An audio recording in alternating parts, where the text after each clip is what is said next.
most people, when they think about investing, they think they need money. They look at other people who have what they want. A lot of people have to try something first before they know whether they have the passion for it or not. Some people chase attention. Others build influence quietly and let the work speak for itself. Niko Mercuris is a strategist and operator known for turning complex ideas into scalable systems. I already did the low-level work first. I was a sales rep. Then I became a trainer, and then I became a manager. People are so in a hurry these days to just get from point A to point B that they don't realize that all of the good stuff is in the process. Your only competition is yourself, and whether you're willing to have the stick-to-itiveness to just do it long enough until you master it. Most people quit when they have this adversities, or they get a little taste of failure and they think that's it. Focused on leverage, clarity, and long-term value creation. Across ventures, investments, and advisory roles, Niko plays the long game, building foundations that last, not moments that fade. The very simple difference between the people who become successful and the ones who don't is just not quitting. Don't take this the wrong way if you're a real estate investor. The majority of the millionaires I know in real estate are the least intelligent people. You don't have to be smart to become rich in real estate. You just have to do the same thing over and over again. The people who really get ahead in life, give yourself an hour to really focus on something, and when it goes off, okay, take a break. And if you can do that, you're going to be way ahead of everyone else.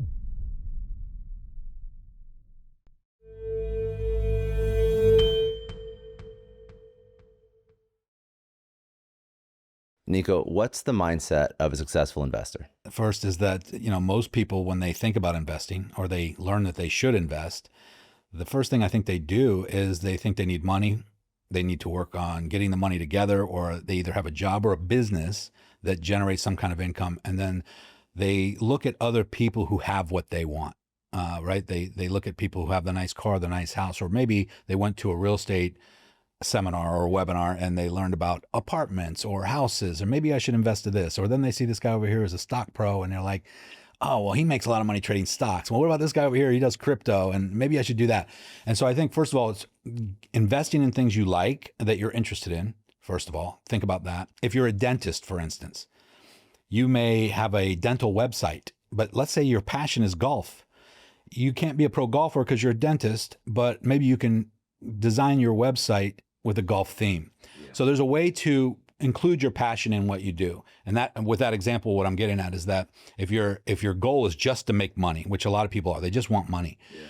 And they do what other people do because they got money, but they start doing it and realize that they have no passion for it. They don't really like what they're doing. They don't like where they're investing. Yeah. Or they get involved in crypto and they're like, oh, I don't like to look at charts. I don't like to watch the day trading charts. I don't like to, go long and go short. Or real estate. I own a lot of apartment buildings. I don't do it because I love being a landlord. I do it for money, but I also have a passion for real estate. So it's okay. I can deal with it. But I'm more of an asset manager. I don't manage the properties. I have property management. And so I manage the managers. We have calls once a week and we go over everything, make sure all the numbers work out, right? But I love the idea of having lots of units, a lot of passive income coming in, but I also like the idea of providing housing for people. So I feel like I'm doing a service. Some people put landlords in a bad category because they're like, oh, he's one of those slumlords. No, I'm providing low-income housing for people to help people have a place to live. And we try to do it better than everyone else. We try to provide a good quality place to live. But I also know that this is a business and I need to make money from it.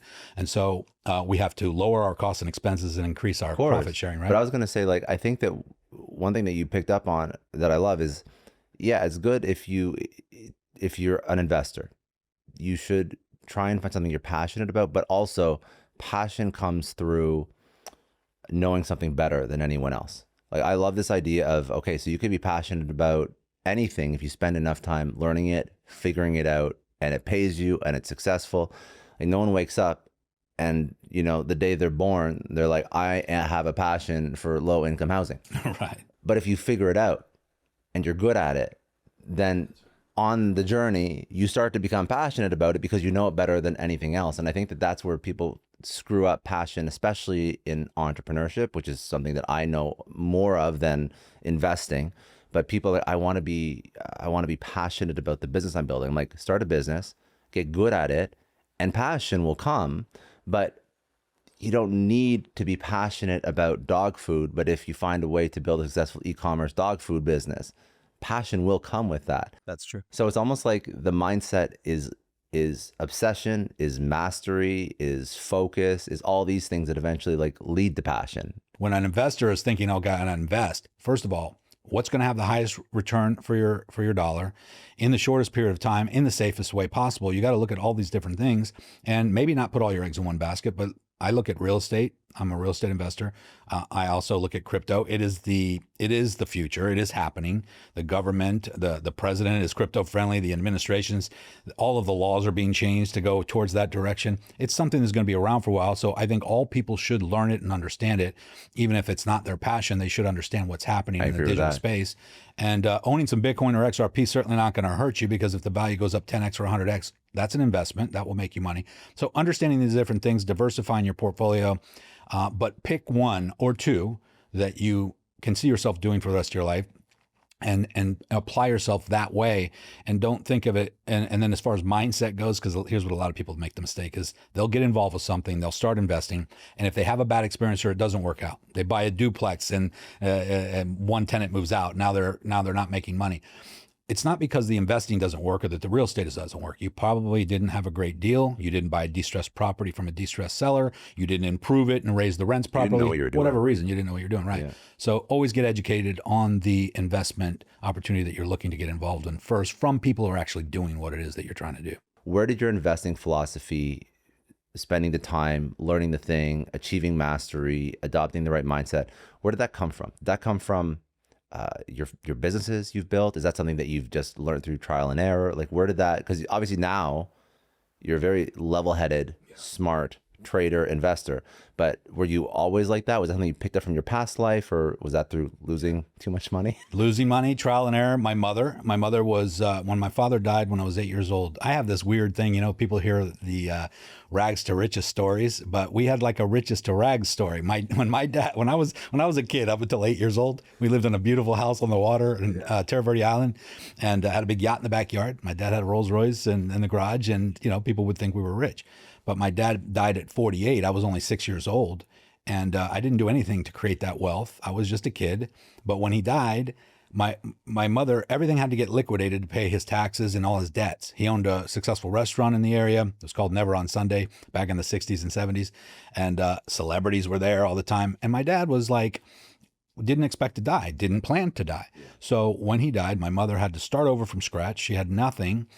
All she had was the antique furniture that she bought at like estate sales and garage sales at the house. When she was forced to sell her own beloved furniture, she realized that she could sell it for more than she paid for it. Then she started a business after my dad died. We literally had to move into a motel, not a hotel, but a motel, for like 6 months before my mom got on her feet.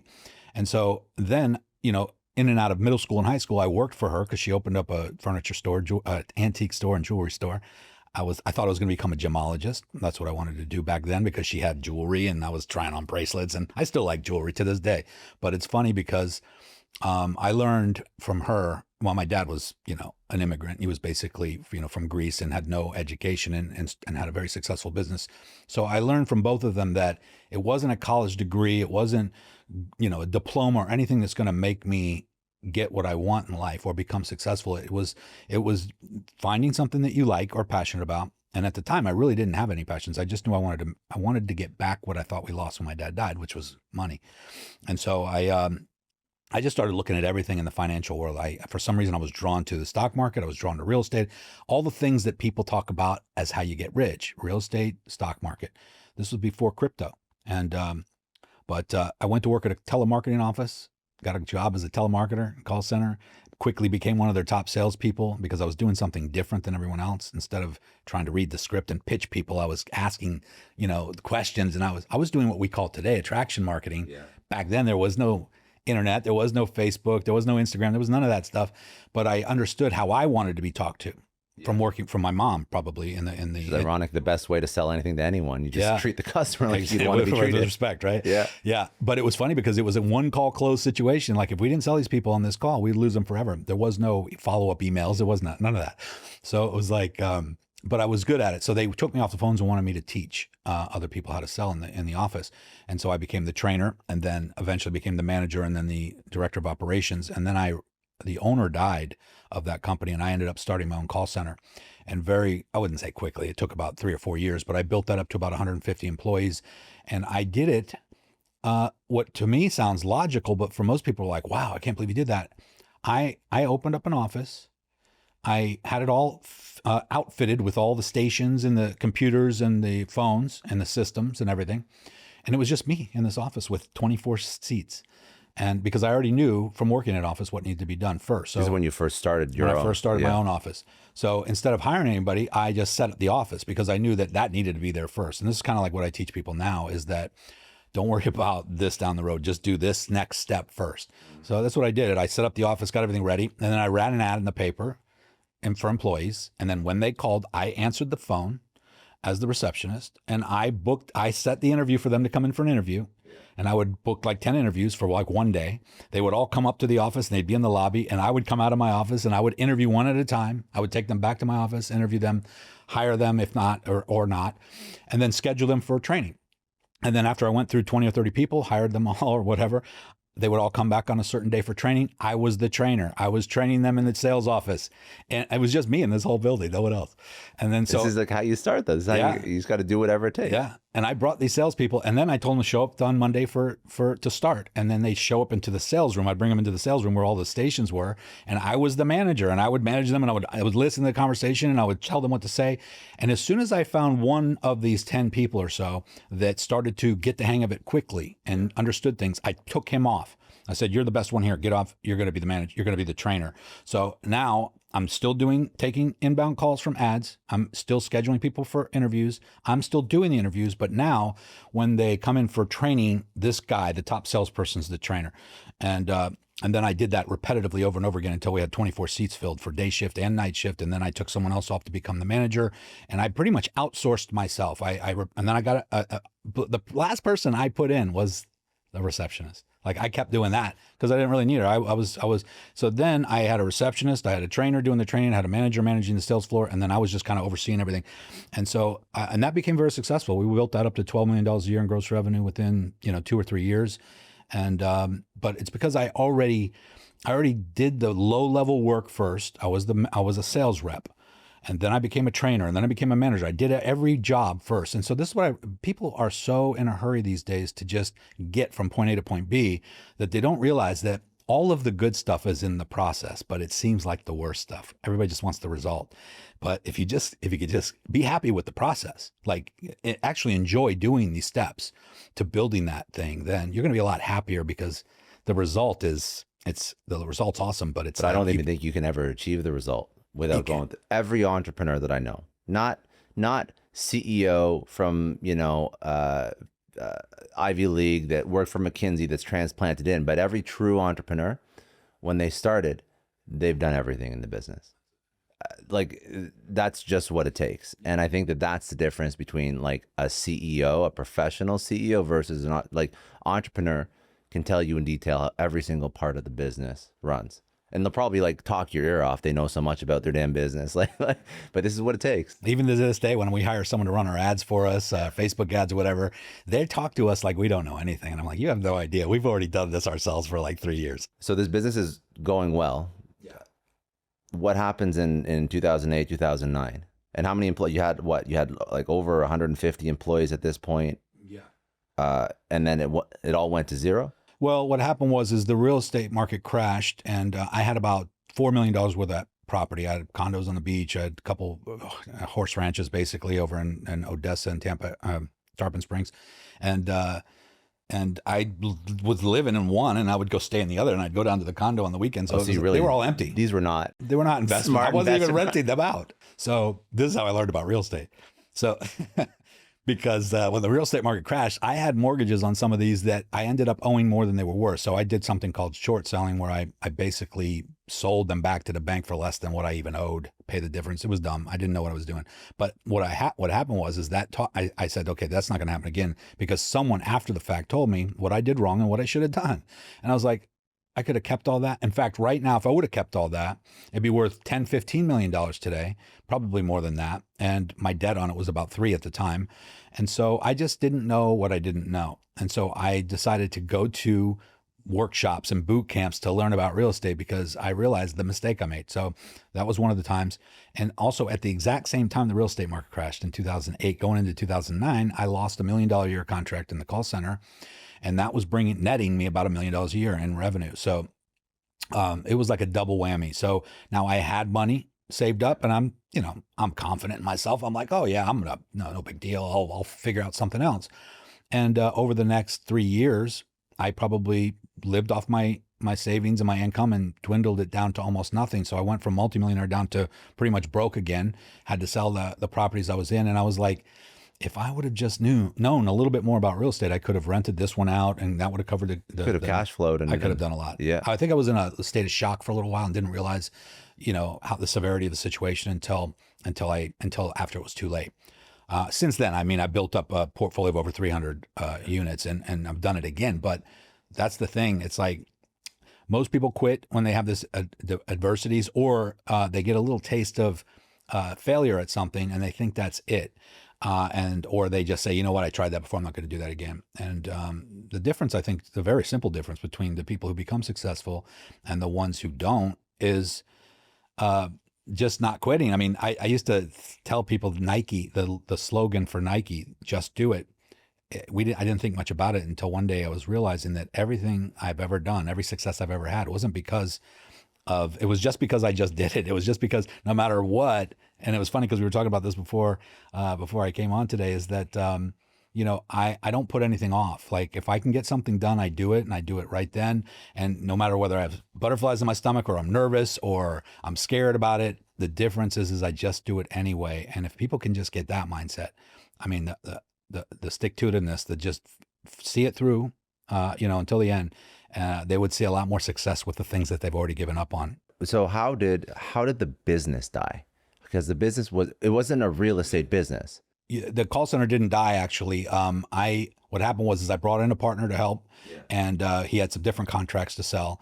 And then we together started another business, which was an Amazon business, where this was like back in the beginning when Amazon was just first starting, and I was doing fulfillment by Amazon, FBA, which is a big thing now, but I'm talking 20 years ago when no one was doing it. And we built that to I did like 400 grand of my first year selling some gadgets and widgets. And so I traded with him. I traded 50% of my ownership in the call center for the entirety of the Amazon, because I saw the direction going online. I wanted to get out of the call center. I didn't want to deal with employees anymore. And so I went that direction and started building products online. And that Amazon business didn't last, but that was also my fault. I was doing really good with it, and I created a second product and then a third product. So it was like you were diversifying yourself too much. I was doing too many things. Too many things, yeah. Right. And why? Because somebody once said, and I'm sure a lot of your listeners have heard this, is that, oh, you need multiple streams of income. You should have 7 streams of income. That's bullshit. And the fact is that you should focus on one thing only until you make that thing a roaring river of income. Yeah. That's when you start your second stream and your third stream. So what was the rock bottom moment for you? Because I know that there was points in your life where, you're short selling your real estate back to the bank. You made a couple bad business moves, and obviously that didn't work out. So what is the rock bottom moment that sort of reinvented sort of the new version of you, the one who starts figuring out how to invest properly, starts eventually fast forward to today, now you teach people. But what was that moment when you realized, okay, life is not working out the way that it is right now. I got to do something different. Yeah, I was, I wrote a book called Millionaire Mindset Mastery, I mentioned to you earlier. And it was kind of funny because I then, after that, watched a movie called The Secret. Very popular, famous book and movie now, right? But I actually wrote that book before then, and it was very similar. But I did read some books before I wrote my book, Science of Getting Rich by Walter Wattles and Think and Grow Rich. But I always had that mindset, and I always felt like everything always is going to work out. Everything always does work out. Everything I touch turned to gold. I mean, that wasn't necessarily the case, but that's what I thought of myself, and I ingrained that in my head all the time, that everything's perfect, everything's going exactly the way it's planned. But there was a time when I was questioning my own belief in that, because things were not going the way I wanted them to, and it's very difficult. And I know a lot of people can appreciate this, is that when someone says just think positive, or someone says, oh, just think, picture yourself already rich and already walking and you're in a bad place mentally or financially, it's very difficult for you to assume wealth in your mind and riches, or act as if you already have it when you're not there, right?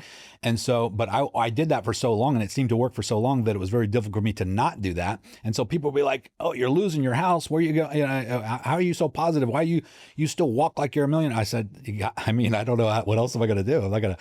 But anyway, I did. I got foreclosed on my house, a beautiful gated estate. I put so much money into it. I mean, I spent 30 grand putting rocks around my pond and, you know, statues, and it was ridiculous. It was stupid, the money I was spending. But that's the mistake. I mean, that's the learning experience. Yeah. I realized that I was not investing. When the money was coming in, I was not investing. I was blowing it. And so I think that some people have to go through this sometimes to learn the lesson and understand it. And instead of me getting resentful or bitter or, you know, go crawling in a hole and being depressed, I said, you know what? Okay, I did this. I did this wrong. This is what I'm not going to do anymore. And next time I make money, and I was very confident there would be a next time, I'm going to invest it properly this time. I'm going to do the right thing. I'm going to do what I already knew or what I actually tell other people to do, but I wasn't doing myself because I got to that point where I was like, it's easier to teach them to do something. I know. Oh yeah, this is what you should. Like I was telling people how to lose weight, and I was 70 pounds overweight. I was like, I know how to do it. I mean, I've done it before. I'll lose 30 pounds in 30 days, right? I was like, come on, you know. And then I started, who am I? What, you know, if anybody's going to listen to me, I have to be the person. So I lost the 70 pounds. I got in the best shape of my life. I built a multi-million-dollar business again. Then people started asking me my opinion. I realized I have no business teaching anybody until I've done it. And so, and that's what I see these days. I see a lot of people online teaching. They haven't done shit. Maybe they learned something from someone else. And I even tell people sometimes, I'm like, I even told somebody, you know, you heard that old story that it takes like 10,000 hours of to master something. I told somebody, no, you can teach me something right now, and I could immediately teach it to someone else 5 minutes later. But I don't have to have ever done it. I could literally, you could teach me something right now and I'll teach it to someone else 10 minutes later. And I'm teaching the same thing you just taught me, but I don't have the experience. I don't have the, you know, the work ethic behind it to. Well, you never did it. You're like parroting it. And that's what's happening right now. That's what I see happening a lot online. I see these young kids, you know, I made $25,000 last week day trading. I'm like, you're still in your parents, you know, you're still in your parents' house. Yeah. I can tell that's your bedroom. And it's like, there's no furniture there. You haven't really made any money. So, but you got 10 million followers on TikTok. I'm like, this is amazing. That's dangerous. It's dangerous. It's crazy. Like one of the quotes that you said also, which I think is sort of like shown how your relationship with money has changed, especially now that I know a little bit about your story. You said chasing money is the hardest way to get money. So explain what that means. Why are people chasing money? What does it mean to chase money? Why is that not the way to actually get money? Well, you know, it's almost like human nature. You know, if you chase a girl and you're all, you know, constantly chasing her, she runs. If you chase a dog, the dog will run. If you run, the dog will chase you. Same with a cat. It's just the way the universe works. Yeah. It's kind of interesting that way. But money, the more you try to catch money, the more you try to get it. Sometimes it's evasive, and it's literally it's not trying to teach you a lesson. What's happening, I think, is the universe is simply saying, okay, keep trying. Let's see how bad do you want it? What are you willing to do? What are you willing to go through? What are you willing to endure? And failure eventually will give up on you. Failure will keep failing you, keep failing you, keep failing you. But if you never quit, you never give up, you keep pivoting, you keep trying something new, failure is going to look at you one day and say, holy cow, this guy is never quitting. He's never giving up. Let's just go ahead and let him win. And then you get a win. And then you're re-stoked. You're like, you're all excited again. But so when I gave that quote though, what I learned is that I created something online that I was passionate about. I created a coaching program where I was literally helping people, and I was giving so much free content. You were teaching the stuff that after all the shit you've gone through, you've now like, okay, so now I figured out the game again. I figured out the money game, how to make it, how to invest it. And that's when you give the value back. I gave the value free. And then people just started pouring in. It was like, I didn't have to advertise. I didn't have to sell anything. I didn't have to try to chase the money. People just wanted to give me money to help them. And I was like, wow, this is interesting. This is a new concept, right? And the beginning of internet. But now it's a big thing, and people teach that concept in marketing. How do you get over the human nature of, like, it's almost like this hedonism. It's like greed, fear, like all these different things that sort of push you in the wrong direction in anything in life. How did you get over it? Like, how did you get over it so that you can invest properly? Like, what was the secret or the hack? Because everybody wants a secret, or that maybe there is no secret or hack. I said to myself a long time ago, I saw people who gave up on their dreams, and they were living, you know, lives of quiet desperation and just, you know, money's not important. They would come up with excuses. Money's not everything. Money doesn't make you happy. That's what everybody says when they've when they've resigned to the fact that they, they don't have what it takes, or they don't have the discipline to stick to something or make it happen for themselves, or they just don't want to try anymore. But I knew that I knew what I wanted. I knew the lifestyle I wanted. I've seen other people living it. I know it was possible. I've seen people with much less intelligence as me having what I wanted. In fact, I've said that, and don't take this the wrong way if you're a real estate investor, because I am one too, the least intelligent people, the majority of the millionaires I know in real estate are the least intelligent people. They just did something. It's a formula that anybody can do. You don't have to be smart to become rich in real estate. You just have to do the same thing over and over again. And it gets boring sometimes, just like trading. A lot of people take big risk and swing for the fence because they want to double and triple their account overnight. But if you just take the simple, boring setup every day, your account will grow and grow and grow to the point where you have hundreds of thousands in your trading account. But people are like, oh, it's too boring. I made enough money this month. Let me try and swing for the fence. Let me try to hit a home run. And then they knock themselves back a few feet. So to answer your question, I figured that if it took me the rest of my life and I died trying, then that's what it's going to take. I will never extend your time horizon. I cannot even imagine the time where I look back and say, well, Niko, why did you give up on your dreams? Why do you not have what you wanted? I gave up eventually. Somewhere down the line, I just couldn't deal with it anymore. But that's not going to happen to me because I will just keep trying until I die. They're like, well, what about life? Don't you want to take vacations? Don't you want to go? I do that stuff, but it's not my priority because to me, I will rather work harder. And I'm not a grind mindset. I'm not like, oh, grind your way. You should take a break. You should enjoy your life. You should do all those things, but you should get right back to it. And my opinion, because if you go sit on a beach for a week or two, try it. If you haven't, you're going to be bored and you're not going to be able to do that for long.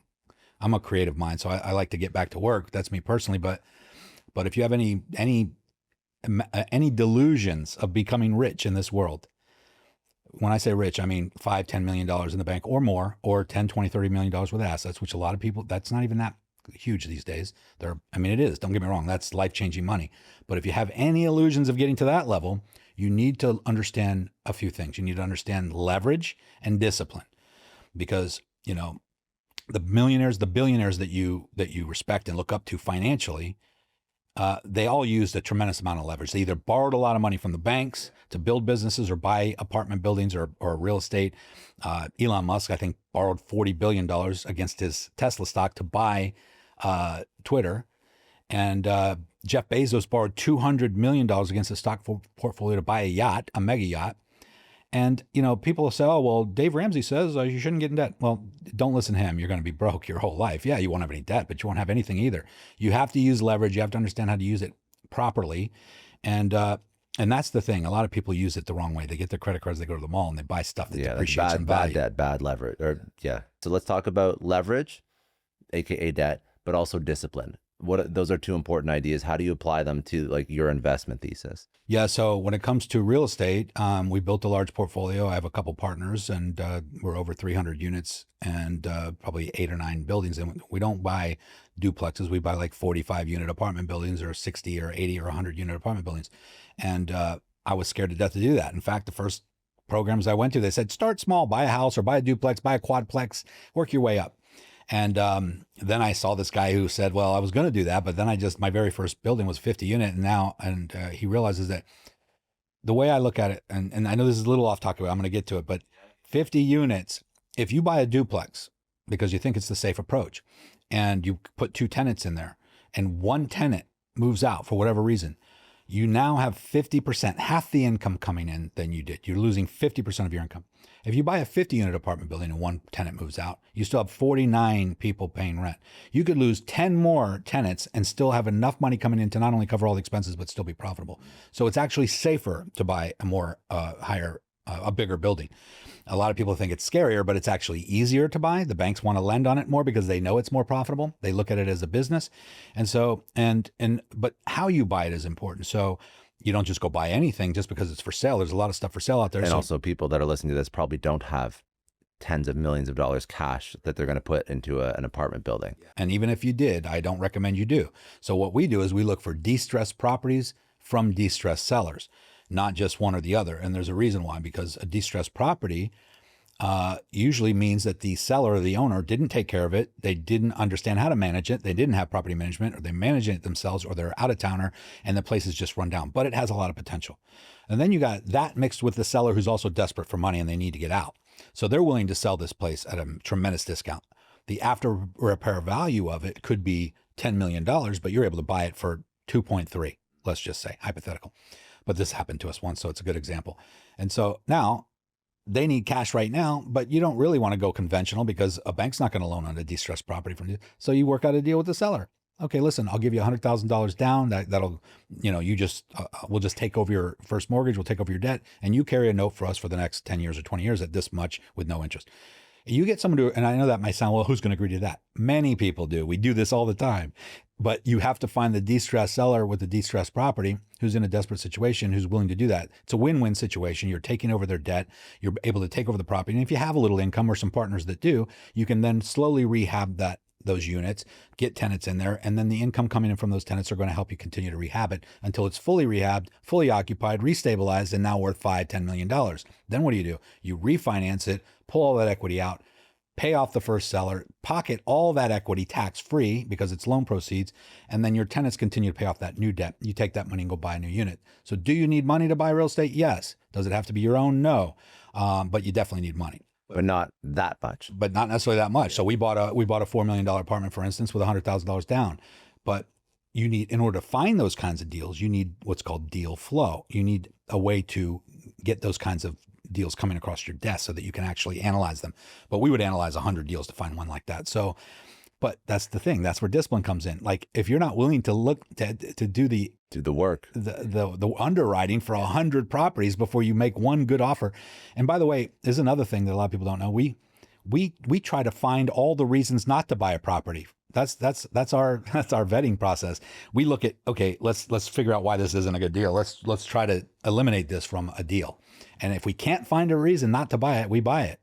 And so it's like a process of elimination. Like most people aren't willing to go through this process. Quick question. What's your go-to when you got 10 minutes before a meeting or a workout? For me, it just used to be whatever I could grab, which usually meant skipping meals entirely or just grabbing something that left me crashing an hour later because it was just full of garbage. That's why I'm partnering with Huel. This black edition, ready to drink, is a complete meal. So it has 35 grams of protein, 6 grams of fiber, 35 essential vitamins and minerals. It is no sugar added, gluten-free, under $5. I always keep a few of these in my fridge. And honestly, it solved the whole back-to-back meetings, go, nonstop, no time to eat problem super well. And this one's new for me. It's Huel's Daily Greens. I had the blueberry this morning. Honestly, first impression, it was way better than I expected. It's developed by registered nutritionists and dietitians. There are 42 vitamins, minerals, and superfoods, only 25 calories, 4 grams of fiber, and just 1 gram of sugar. I throw one back first thing before my morning calls every single morning. Look, if you're running a business, time is the most valuable asset. Huel makes healthy eating simple, and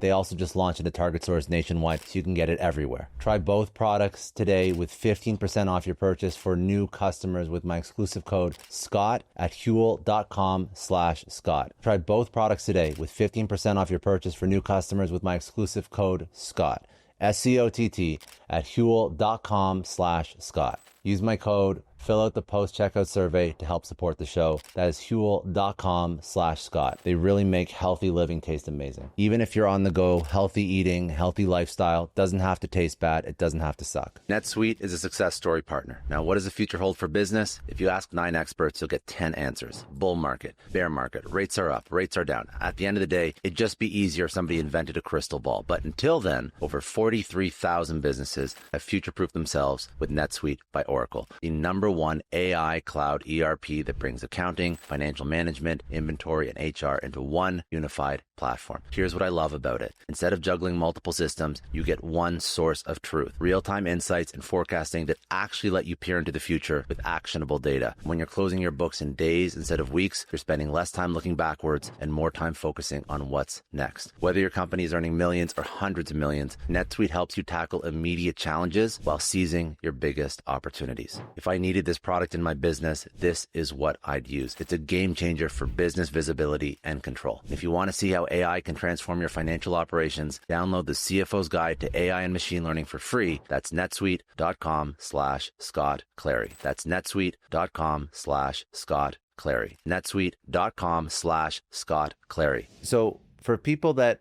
don't invest, don't trade, they may have heard of a whole bunch of people being wiped out by using too much leverage. And that happened like, not trying to keep this evergreen, but just, like a month ago or whatever, when crypto markets crashed. And so we made money during that because we were short. You were shorting. So two things. First of all, well, actually we'll talk about when to short, when to go long in a second, but how do people how should people not use leverage? Like, what were people doing wrong? How did they get wiped out? And there was people that killed themselves because they lost so much money. What was happening? That's swinging for the fences with no safety net, no discipline, jumping out of a plane with no parachute. So what we do is, and that gives leverage a bad name. Then it gives leverage a bad name. Okay, that's like buying the house with leverage, for the example I just gave, putting 20% down, $200,000 on $1 million house, and then never paying the mortgage payment. What's going to happen is the bank is going to foreclose and take it back, and you're going to lose your 200 grand. That's a simple explanation. But with trading, if you go long or short, for instance, and you're betting the farm, you're putting a lot of money at risk, 50,000, because I know, Donald Trump's going to give tariffs. He's going to talk about tariffs and the market's going to crash. So I'm going to go long or whatever, or short, and you don't have a stop loss in place and you get liquidated. Well, the higher your leverage, the closer your liquidation is to your entry price. So if you enter at $100,000 for Bitcoin and you think it's going to go to 120, and you don't have a stop loss, your liquidation might be at 95,000. So if it drops to 95, you get liquidated. So if you have 20 grand on that trade, you lose the 20 grand. Yeah. But if you put a stop loss at 99, 10% away from your entry, and you have 20 grand on the trade, and it goes down and hit your stop loss, the most you can lose is 10% of your 20 grand, which is $2,000. So what does that do? Well, it allows you to live to trade another day. For one thing, you don't lose everything. You don't get liquidated. You got stopped out instead. And what that does is it gives you an opportunity to reevaluate the situation. Look at, okay, maybe I was wrong. Maybe it's not going up. Maybe it's going down. And then you can reverse your position and go short instead. But by using a tight stop loss or using a proper stop loss, it's simply risk management at all. So why are people not doing this? Like, it doesn't make it seems like it's very easy. It seems obvious, right? Yeah. They don't know how, or they don't, and this is why I said, I think we talked about this before, is that women do better in our group because they follow the rules. We show you the rules. We tell you how to put proper risk management on your trade. So it's an ego thing. And some men don't. I wouldn't say some men, probably women too, but some people just don't because they want to give it room to go against them because they've seen, here's the excuse. I was in a trade before and I had a tight stop loss and it hit my stop loss and then it still went the way I wanted it to go afterwards. So I'm not going to use a stop loss this time, or I'm going to move my stop loss lower to give it more room. And they do that and it goes against them, keeps going against them, keeps going against them. And finally they have to either close the trade out with a loss or get liquidated. So I would say, let it hit your stop loss. That the whole reason it's called a stop loss is to stop your loss. That's the name. And so let it hit your stop loss, reevaluate the situation and re-enter at a better time. But it's real simple. If you got 10 grand in your account and you risk 10%, that's $1,000. If you put a 10% stop loss on that, that means you're really only risking $100. So $100 is 1% of your entire account balance. So you could have 100 losing trades in a row before you blow through your $10,000. We have a 70% win ratio in our group, so that's unlikely to ever happen, 100 losing trades in a row. But so if you use proper risk management, you live to trade another day. And if you're doing it right, you might have 7 winners and 3 losses. So on my 3 losers, I lose $100 each, but on my 7 winners, I make $1,000 each.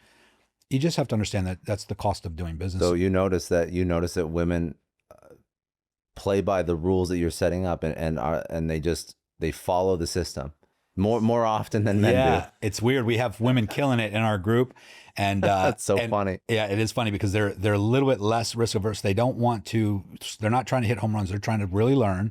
Yeah. They're more by the book. They're following the rules, and they're having consistent gains and consistent wins. And long term, they end up with a better result. They have a better result. Yeah. When somebody because again, you kind of do the two opposite ends of the spectrum when it comes to investing, right? You do the long term real estate plus you do the very short term stuff. I think that people can wrap their minds around long term real estate. It makes sense. It's not like stressing me out day to day. If somebody actually wanted to do this, like, what is the amount of time they should actually, allocate towards learning, understanding? Because even some of the words that you're talking about now, they're already like, oh my God, that's a lot. That's too much for me. It sounds like I got to be like in it every single day, every single hour. And I do know some people that are into day trading. And that's sort of like a general term I just use for like people that just look at the trades and the investment every single day, second, hour. They're like bringing their laptops to coffee, and they're bringing their laptops, and they can never not be in front of a laptop. It could be addicting, yeah. And I'm like, that doesn't seem like a great life either. So what is the advice for somebody who wants to start this? That's a great point. And to everybody listening, pick your heart. Okay. You can spend 60 hours a week at a job you hate to barely make enough to make ends meet, or you can spend 4 hours a week making more than you've ever made in your life. But you got to understand how you got to understand how to read a chart. Well, when I look at the chart, it looks like Chinese. No offense to anybody Chinese, but if you're English speaking, then that's a term that we use to indicate that something seems complicated. But once you really understand it, it's not. And when you understand where support and resistance is, and you can just follow simple instruction, and not only that, but in our group, you can just do what we're doing. Like, we give signals and we tell you where to enter and where to exit, and you just follow. You just copy trade, basically. But what happens is, if you copy trade someone long enough, just like if you went to Mexico and you didn't know Spanish and you went with someone who speaks Spanish, and he or she was with you everywhere you went, and you started to hear how he asked for a drink, or where's the bathroom, you will pick it up. You will get to that point where you don't need the interpreter anymore, and you don't need us anymore. But the funny part about it is that people think, oh, that looks hard. So go back to doing what you're doing that is much harder, in my opinion. Getting in shape and seeing your abs, that's hard. Sitting on the couch eating Twinkies, getting fat, that's hard. Having diabetes is hard. Having joint pain and inflammation is hard. Being broke is hard. Being broke is much harder than being rich. But getting rich is just as hard as being broke, as working your job, keeping you broke. And I'm not saying that a job is not good. I think everybody should keep their job and keep their business if they have one. Most of the people that come to us are entrepreneurial minded. They either have a business or had one in the past, so they understand. Keep that, definitely. But I don't know of anything else, and I've done a lot, and I've made money in multiple different niches. I don't know of anything else that you can do concurrently, simultaneously with whatever it is you're doing now. Keep your job, keep your business. I'm walking down the aisle at the grocery store, and I make enough money to pay for my groceries by the time I get to checkout. I mean, I'm at this red light, waiting for the light to turn green, and I look at the trade, I enter, and then by the time I get to the next right, I close the trade out. I mean, you can do this while you have a job. You can do this while it becomes second nature after a while. It becomes second nature, yeah. And I don't really know of anything else, because any other business that you start to make money, Shopify, you hear them all, Amazon, you're going to need inventory. You're going to need maybe a location. If you want to start a hair salon or a coffee shop or a pet grooming facility, you're going to have to show up every day. You're going to have to, first of all, you're going to have to maybe rent the space or buy the building, decorate the place. There's a lot of money, a lot of risk going on in anything you do. And if you just have a regular job, you're building someone else's dream. You're spending 60 hours of your time. So, and taking home just enough to keep you coming back. The truth is that you never get paid what you're worth. And it has to be that way by design, because if they paid you what you're worth, then they wouldn't be able to stay in business. They have to actually pay you less than you produce in order for them to have a profit, right? So when you know all this stuff, what are your choices? This kind of goes back to what I said earlier. I will die trying to get rich doing this, or doing anything to get rich, because what are my choices? My choice is a life that I don't want to live. I'd rather spend my whole life trying to get to a point where I can have the time freedom and do whatever I want than to suffer miserably, always wondering what would have happened if I would have just tried that. And so I try it all. I try everything, and then I stick to the things that work. And this is the thing that if you learn it, you spend the time, it works. Just for people that are listening that, again, have not played in this space at all, you mentioned a whole bunch of different kinds of investing. You mentioned like day trading, swing trading. You mentioned scalping. Like, what are the terms that people should know just so that they can sort of like start to research? And what should they start with? What should they stay away from? I think that with day trading, I'm going to use that term because that's the most commonly known term, is day trading. That's what you hear stock traders do, right? Yeah. So, but that's kind of what we're doing in crypto market. It's the same thing, except for the difference is crypto's open 24/7. Yeah. Stock market closes at 5 p.m. on Friday, doesn't open until Monday. There's something called gaps. So over the weekend, you could get gapped out when the market opens back on Monday. If you stayed in a trade on Friday, you could lose a lot of money. You got to be very careful in the stock market, and you got to have a lot of money in the stock market. So you put $20,000, you buy $20,000 worth of Amazon, let's just say, and you're trying to go long, or you want it to go up in value. Let's say it goes up 1%, 2%. Okay, are you going to get rich? What's 1% of $20,000? No. So the difference is in crypto, we can take $20,000, or we can take $1,000 or $2,000 and make the same amount with leverage than you could options trading or playing in the stock market. It's open 24/7. There's no restrictions. There's no day trading rules where you have to have a certain amount of money in your account. It is kind of like the wild, wild west still, because of the regulations are very limited, and it allows you with any amount of money to trade with up to almost any amount of leverage. Like there's 500x leverage available. But so there's scalping, there's swing trading, there's long-term positions, long-term hold positions. And to know which one is best for you, you just have to start. You have to do it. Scalping is a little bit more intense. It's but in and also out. like you're only risking the money if you ever do any kind of trading, leverage, not leverage, any of these types of trading. You just risk the money you're willing to lose, and then all of a sudden it's not so stressful. That's correct. So you can put $1,000 in your account or 100,000. That money's not at risk. The only money that you have at risk is what you're going to use as a margin on that trade. So if I have $10,000, but I want to risk 1,000, I'm gonna go along with $1,000. That's my margin. That's what I'm risking. I'm gonna put a 10% stop loss under that. So I'm really only risking 10% of that $1,000 now. And then I'm going to use 10x leverage, which now I'm playing with 10 grand, but I'm only risking 1,000, but I'm really only risking 100. So when you really, I know it's confusing at first when you first hear this concept, but when you really get it, it's like, holy cow. I think the most important thing is that people just know, again, like that's why I bring it back to the principles, right? Like principles are the discipline, the leverage. But once you understand the principles and you understand risk management, then all of a sudden you can dabble with all this other shit. Just know, like, I mean, the easiest idea to walk away from this podcast with is you can't lose more than you're comfortable losing. And now there are people that risk more than they want to lose. And that's something we definitely don't teach. We teach you to only use risk, money that you're willing to lose and that you're okay losing. It's not going to change your life at all. Like if you lose this $1,000, are you going to have to get evicted from your apartment? Hopefully not. Yeah. Right. Are you going to lose your car? No. If you're in that kind of financial struggle and that kind of situation where you're barely making ends meet, then this is not for you right now. And so we don't try to just take anybody's money who wants to learn from us. We evaluate your situation too sometimes, except for the guy, who's a top income earner in our group who made millions and couldn't really afford to do it. But he was an admitted gambler. He lives in Vegas. But it's funny because he never told us, that he was having problems. He just knew he wanted to do this. And so that's the thing. People are going to take a risk. They're going to try what they want to try, but always just use proper risk management. And you will live to trade another day, and you will get better and better and better. And this isn't a matter, by the way, this isn't a matter of adding more tech screens or more, indicators or more, software or whatever. This is a matter of deducting out of your life things that aren't working. So it's kind of like enlightenment. Like it's like addition through subtraction almost. Yes. People think that, like, I use this example a lot. It's enlightenment. People want to be, oh, he's very enlightened, or she's enlightened, or I'd like to be enlightened.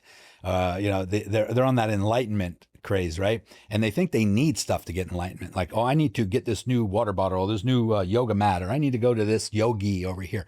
What you need to do to be enlightened is get rid of all the things that you thought were true that you just discovered are not true in your life. Really, you're basically peeling away the onion. You're peeling away the layers until you get to the truth of something. And so enlightenment isn't about more stuff. It's about less and less and less until you've peeled away all the things you used to think were true that are not, or that you don't need. Yeah, you don't need. Yeah. And so same with trading. A lot of people come in, they get the nice monitors, the computers. They don't need all that stuff. I can trade on an iPhone or iPad. It doesn't matter. But I did do that. I had 16 monitors at one time. I had all the gadgets and gadgets. Yeah. And then once you realize what it really takes, you just have to know where support and resistance is. You have to understand where to draw your trend lines and where the liquidity pools are. And then you can just wait for the breakout, and that's it.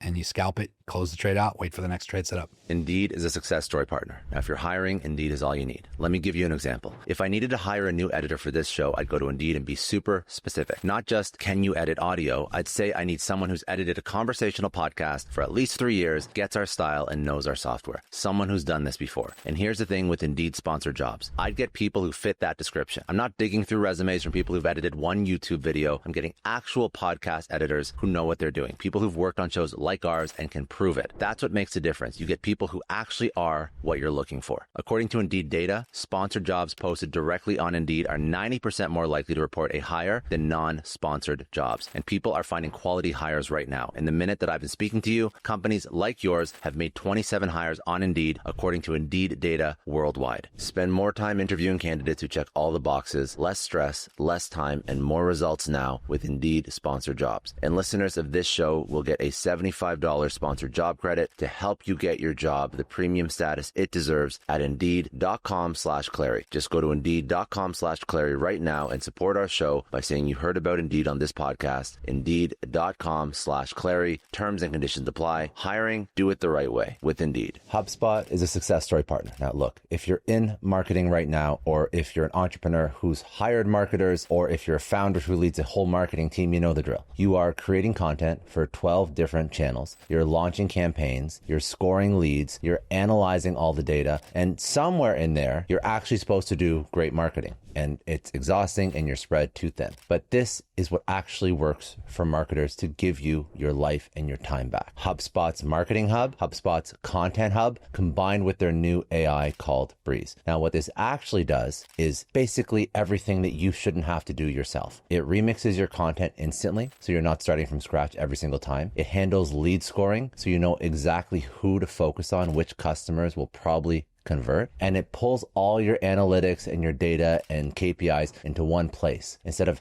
having them scattered across 15 different tabs and tools. Plus, the AI agents that HubSpot builds for you can automate the repetitive stuff that's eating away your day. Bottom line, you get better results faster without burning out. See, with HubSpot, everything's connected in one platform instead of duct taped together. So if you're tired of being spread too thin, check out HubSpot.com/marketers to see how this actually works. What's the most common psychological mistake that you see traders make?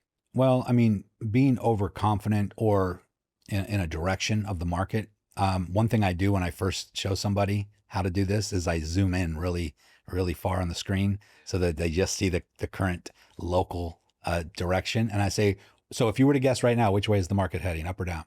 And they would look on the screen and you see the candlesticks going up. And they're like, oh, it's going up, it's going up. And then I would just zoom out a little bit. And then the overall trend is down. Yeah. And then it's like, oh no, down. And then I would zoom out a little further and the real overall trend is up, but there was a downtrend with a little uptrend on it. So I'm like, so the difference is like you got the lower time frames, which is like being on the sidewalk, watching the ants walk around your feet. And then the higher time frames is like getting in a hot air balloon and going up a couple hundred yards. And you're able to now see above the trees and the city and the surrounding distance. And you can see the big picture of what's going on. And so we look at the 10-minute time frame is what we scalp on. But before I ever take a trade, I'm going to zoom out to the 1 hour, to the daily, to the weekly, to even the monthly. I'm going to say, what's really going on here? And a lot of people do just the psychological thing that people do is they'll open up their trading platform, they'll look and they say, oh, it's going up, and they go long. Instead of zooming out and seeing it's going up, it is, but there's a resistance right here. And as soon as it hits that, it's bouncing, coming back down further. And they didn't see that. So as soon as they go long, it starts to go against them and they're like, what am I doing wrong? And it's like, you just zoom out. You just got to zoom out. So when people are looking at these signals, and I'm curious what you look for too, are you looking at things that impact the price of something in the day? Or are you starting to look at like macro trends, like who's in office, what's happening in Ukraine, what's happening in the news cycles? Like what makes the most impact? Yeah, that's a great question. There is something called fundamentals. Obviously, there's the news, and there's a lot of things said in the stock world. It's like, buy the news, sell the sell the story news or whatever. Yeah, I know that's a Warren Buffett quote. It's too, a Warren right? Buffett quote, right? And the problem is when you hear about it, when your Uber driver and your grandmother's telling you to buy Bitcoin, it's probably at the peak of the market. And so when there's a feverish pitch, when there's a ton of euphoria in the market, when we're hitting all-time highs at 126K, ironically, that is when the majority of the people come in and say, okay, I better start taking this seriously. It's actually going to the moon. And that is the time we're getting out. That's the time we're selling to you, the newbie that doesn't understand what's happening, because we started at 15.5 in 2023, which was the bear market bottom from the last bull market. And we went up to 126K. That's an 8X climb in Bitcoin.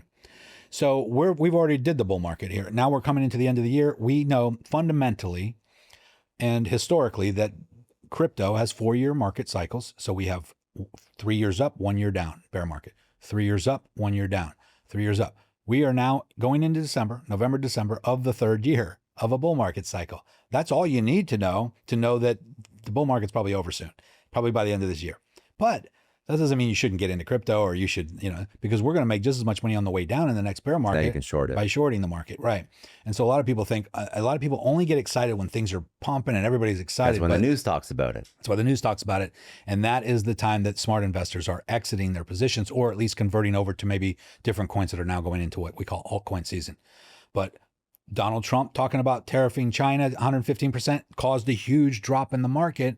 And those are the things that are unexpected that we can't control. That doesn't matter if the majority of your your bets, or not even bets, if you look at the data, you look at the historicals, what happens, if the majority of those positions you take win, then the few outliers, when Trump goes off on Twitter, it doesn't make a difference. Yeah, not only that, but if you were long when that happened, meaning you were expecting the price to go up and it dropped that far down, which it did, it dropped 15% in like a couple hours. But if you would have had a stop loss in place, you would have been taken out very quickly with no problems. And so it wouldn't have hurt you. Again, yeah. Then what? Then you look at it and you say, oh, now this is the bottom. Okay, now I'm going to get in, and you ride that back up, and that's a killer trade. I think there's something called trying to catch a falling knife. And this is where people, they see something dropping like that and they try to jump in on that short. They're like, oh, it's going down, I'm going to jump in, and they go short. And as soon as they go short, it bounces all the way back up and they get cut. That's why they call don't try to catch a falling knife. And the same thing in the opposite direction. So when people are too eager, they want to trade so much, they want to make so much money that they just want to trade all day, or they just want to constantly trade. That's when they get hurt. You really just need to calm down, calm your mind, focus, sit on your hands most of the time, wait for the right setup, because I can trade 3 or 4 times in a year and make more money than someone trading every day, because I'm waiting for the exact right setups where there's going to be a big pivot or a big move in a direction. One of the things you speak about is relationship with money. So I think that probably when people first start trading, they have a very unhealthy relationship with money in general. How do you heal that relationship? And even like from your own experience, like, how did your relationship with money change over time? How did you stop thinking about it? It sounds silly, but like money, and more just like numbers on a screen? That's exactly what I did. I stopped. So it kind of went back to the comment we talked about earlier about not chasing money, is that you have to detach yourself emotionally from money. And the problem with money is that it's very emotional. Money is something that from the time we're very young, we are told that it's hard to get, and you have to work very hard for it, and you have to pay your dues, and money doesn't grow on trees. All the things that we've been told from childhood. And so whenever we get some, we're closed-gripped on it. We don't want to give it up. Most people, a lot of people are spendthrift. They just throw it around like it's nothing, and they wonder why they don't have any. But money is emotional. So when we're broke or when we lose it, we're very upset. When we make a lot, we're very excited. If I tell people, a lot of people are just miserable too. They don't realize how their mind and the way they treat themselves and the way they act in everyday life is going to determine whether money is going to come to them or not. But I would tell people this: if I guaranteed you $10 million today, by the end of today, you'll have $10 million in your bank account, would you be happy? And most people are going to be like, hell yeah, are you kidding me? $10 million, that would change my life. I would be able to buy everything I ever wanted. I would be able to take care of my mother, my family, whatever. But what if I told you there's a stipulation, you get that 10 million, but you only get to live another 48 hours after you get that 10 million. Not so great. Not so great. You're going to be like, hell no, I'm not doing that. Why not? Well, what you're basically saying by saying no to that is that just waking up one more day is worth more than $10 million, because you wouldn't trade $10 million for just one more day. And so what that means to me is that instead of waking up miserable and saying, oh, I got to work today. Oh, I got to pick up the kids today. Oh, I got to do this. Instead saying, I get to do this. You have another day, you have another chance. I get to go pick up my kids today. I get to go to work today, and be excited about it. And if you lived your life that way with excitement, even though the task is hard, even though what you're trying to learn is difficult, even though, it's a drudgery, and you used to think it's a drudgery, but you have the opportunity to do it, which you may not have had if you didn't wake up today. If you just change your perspective and think that way, that you get to do it instead of you have to do it, then your relationship with all the tasks, all the things, the hard things that people have to do to make money changes. And you're no longer chasing money, but you're doing it for the joy. You're doing it for the process. You're doing it because you have the ability to do it. The ability to do it. It's that simple sometimes, but it's so oversimplified that people, it goes beyond some people. But I would say that detach yourself. And if you can detach yourself emotionally from money, in other words, you're not going to cry if you lose a little.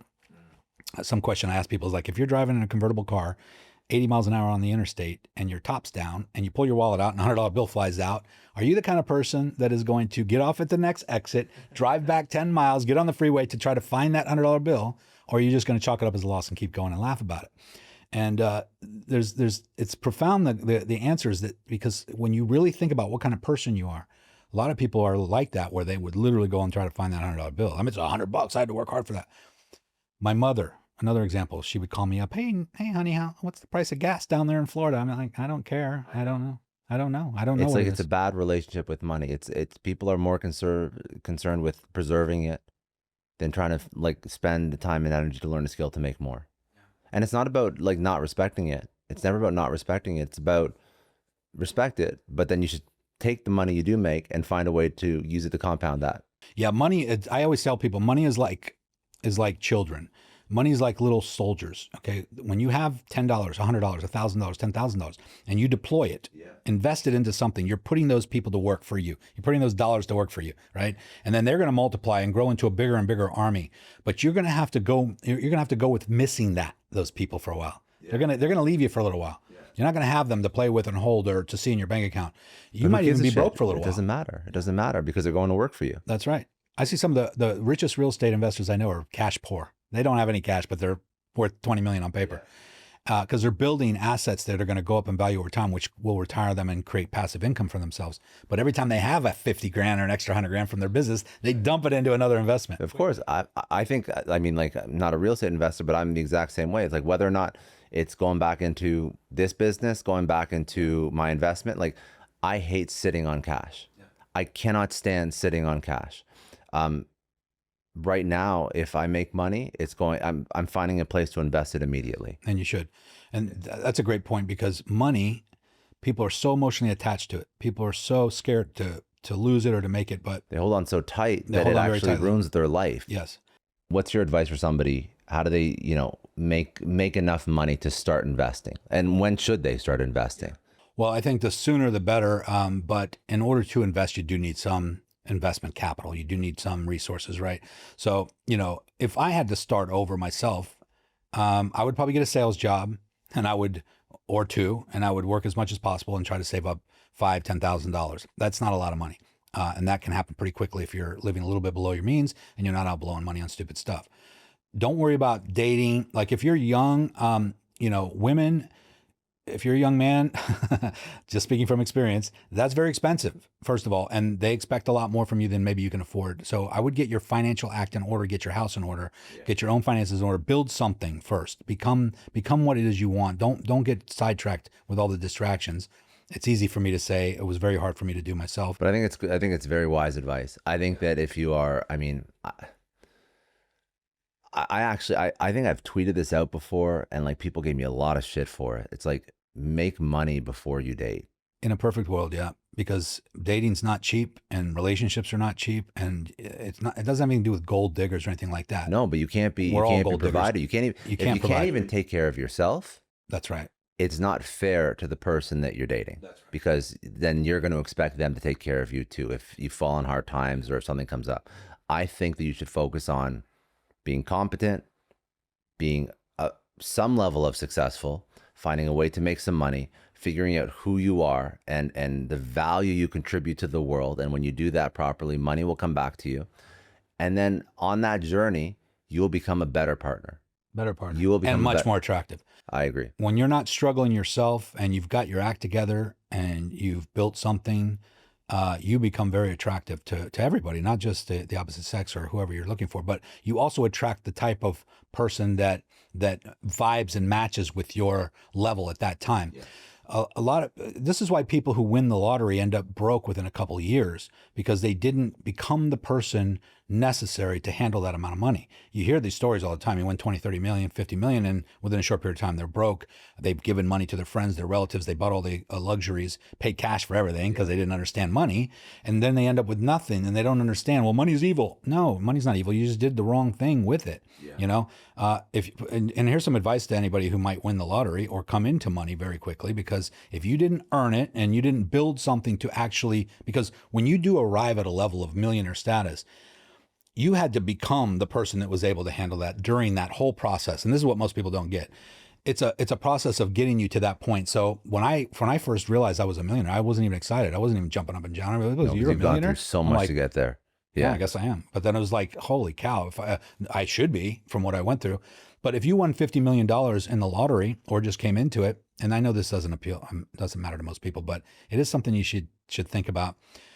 Rather than just buy what you want, because you can afford everything.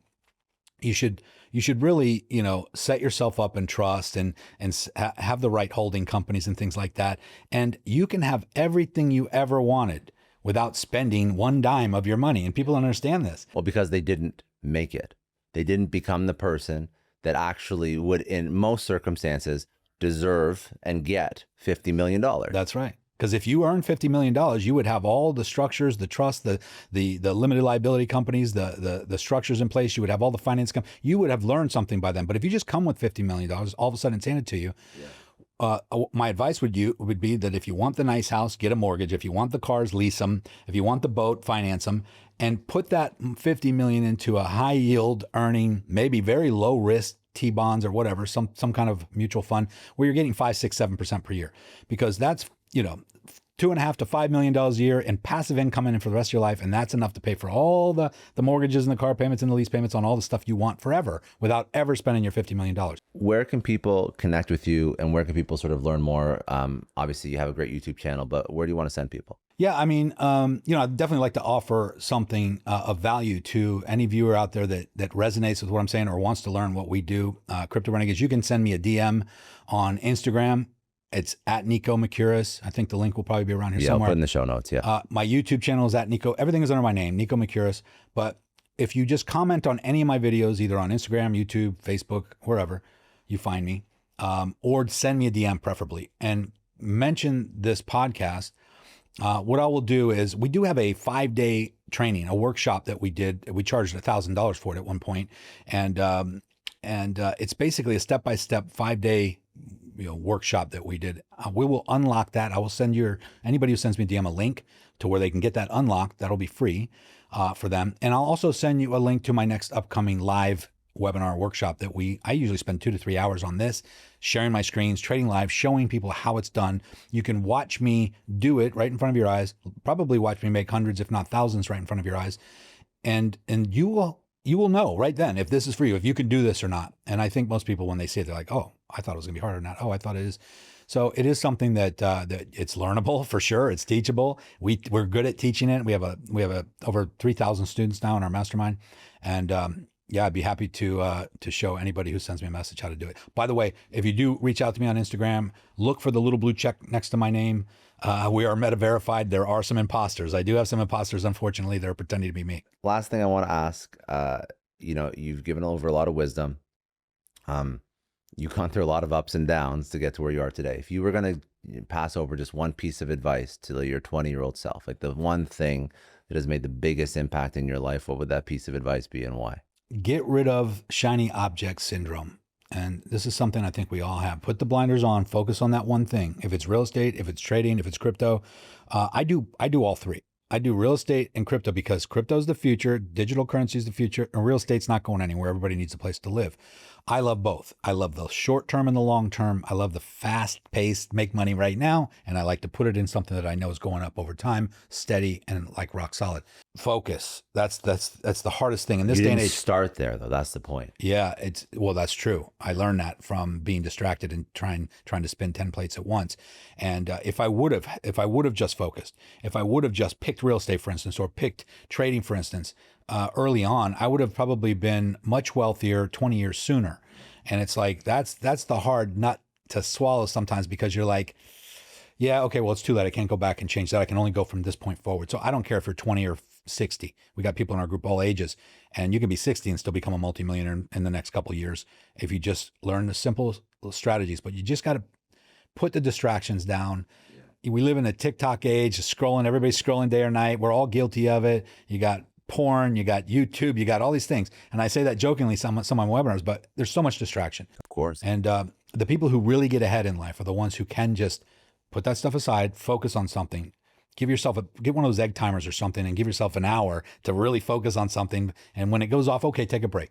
But then set it again and focus for an hour. And if you can do that, you're gonna be way ahead of everyone else.